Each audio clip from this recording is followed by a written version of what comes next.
Standby po. Alright, buino mga karonda, no? Kasama po natin si Police Major Melchor Anaway, ang Station Chief sa Police Station 3 Agura.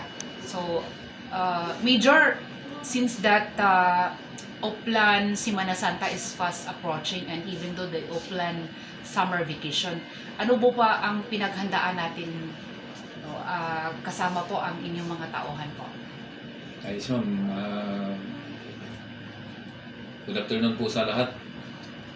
Malapit na, approaching na rin po ang ating sumbak or summer vacation at saka itong Holy Week natin. So, by that time, ano naman po natin yung alert level po natin na tumaas po ang heightened alert. So, para po sa ating mga deployment sa atong mga personnel, meron naman po tayong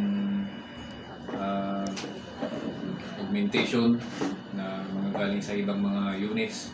Meron naman po yung mga mobile teams natin na nag-iikot-ikot din po sa mga itong mga matatawang lugar, especially ang mga areas kung saan yung may kakandak yung ating mga pang-Holy Week na activities such as terminals, ang ating mga churches, at mga main thoroughfares po natin.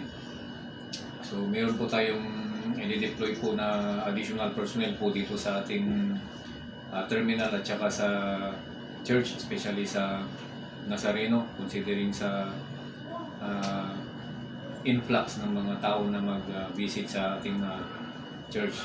Sa ating pong mga terminals din, meron po magdalagay din po tayo ng additional na deployment ng ating mga personnel. Considering ng terminal dito sa IBT Agura is isa sa pinakamalaking terminal din dito sa Cagayan de Oro City, na nandito po lahat yung mga pa-exit at saka papasok ng ibang mga regions. Nandito po yung mga sa IBT terminal. So, na-ensure po natin para at least maano po natin na yung visibility ng ating mga personnel is nandito para po sa makatulong na maka-safeguard sa ating mga visitors, especially yung mga manggagaling po sa iba-ibang mga lugar within Region 10 or sa ibang regions pupunta po dito sa Cagayan de Oro City, ma'am. May preparation na kayo sa mga help desk po? Yes, ma'am. Actually, as of this moment, meron naman po tayong mga nakalagay dyan po na ang mga assistance desk po natin para at least kung meron pong mangailangan is at least nandun na po immediately yung mga personnel po natin na makapag-assist po sa mga visitors po natin at saka sa mga nangangailangan. How many barangays cover sa inyo AOR po? We have 4 barangays at 4 po na barangay. At itong barangay Lapasan po ang isa sa pinakamalaki rin po na barangay dito po sa ating areas of responsibility, ma'am. Sir, ano po ang mga paalala ninyo sa lahat ng mga commuters, lahat po na magpupunta ng mga simbahan within your AOR, especially na malapit na po ang summer vacation at saka itong mahal na araw po? Yes, ma'am. Reminders po at paalala po natin sa lahat ng mga commuters, especially sa mga pupunta po sa mga church or pupunta sa mga terminals. I-check po natin maigi ang ating mga gamit.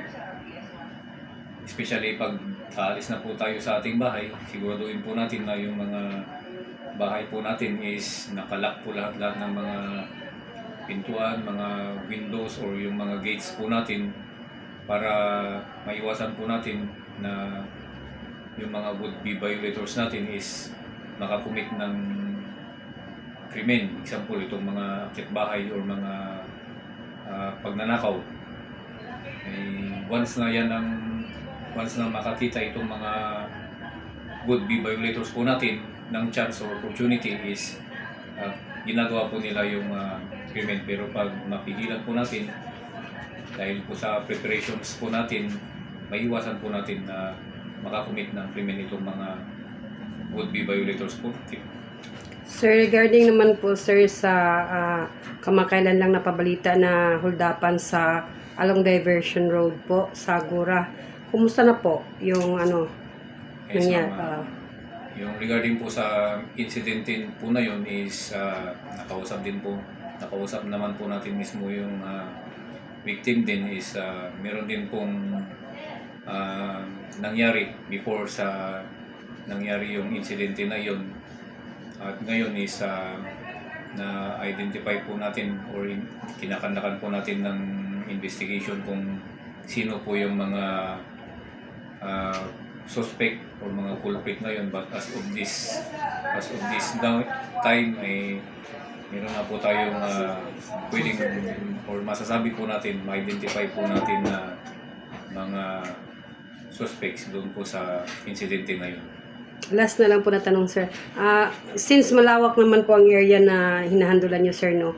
Sa palagay niyo po, sasapat po yung mga tauhan niyo para ma-deploy niyo doon sa specifically doon sa diversion road kasi marami nangyayari doon.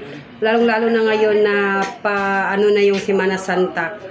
Sasapat po ba dito sa Agura, tapos sa Lapasan, tapos doon sa may diversion, the whole area niyo po? Kaya po ba ng tauhan niyo po? Ayos ma'am, na-maximize naman po natin yung deployment ng mga personnel po natin. And during night time, meron naman po tayong ibang unit na naka-deploy din po within sa EOR natin, especially sa Barangay Gusa. Meron po tayong naka-take post din po doon na personnel po ng RMFB.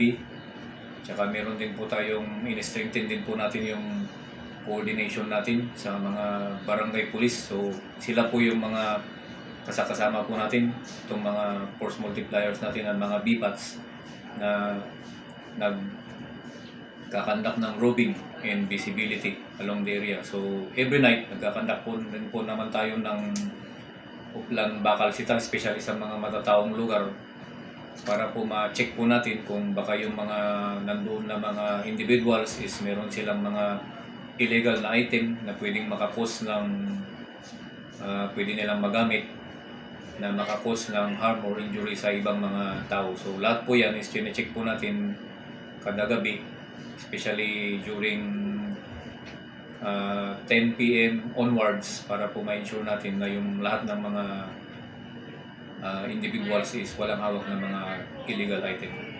Thank you.